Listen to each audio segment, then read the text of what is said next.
Salva. Die Verträge zwischen Graubünden und Freiburg sind unterschrieben. Somit bleibt das Rätoromanisch-Studium der Universität Freiburg erhalten. Wir sind sehr froh, es ist heute ein Freudentag für den ganzen Kanton, aber natürlich in erster Linie für Romanischbünden, dass wir diesen Vertrag mit Frau Isabel Chassot, der Staatsrätin aus Freiburg, heute unterzeichnen durften.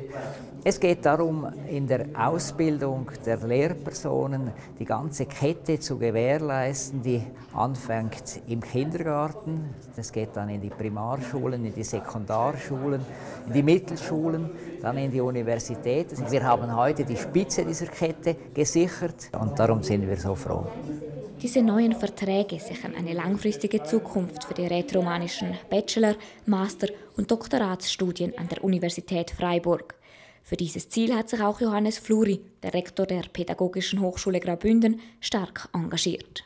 Per me non è un fond un grigiun da lingua tudaiska, dal Prättigau, partens, na però ad una grande simpatia per il romansch e per me è questo un punto finale non è non maximal d'actività. Per me è un bel punto finale in mie prestazioni und mie Aktivitäten sul Sektor romansch.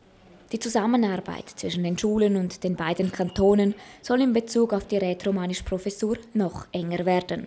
Obwohl die Universität Freiburg hatte schon immer eine besondere Beziehung zum Kanton Graubünden.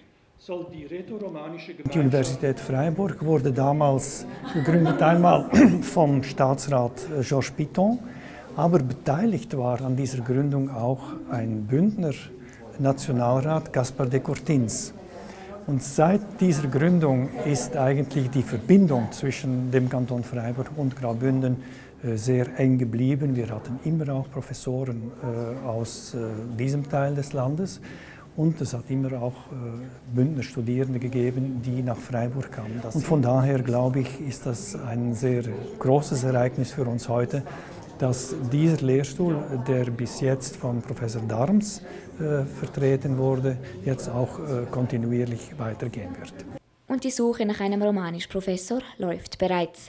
Die Universität Freiburg hat eine Vollzeitstelle für die Romanisch-Professur mit Beginn 1. Februar 2014 ausgeschrieben.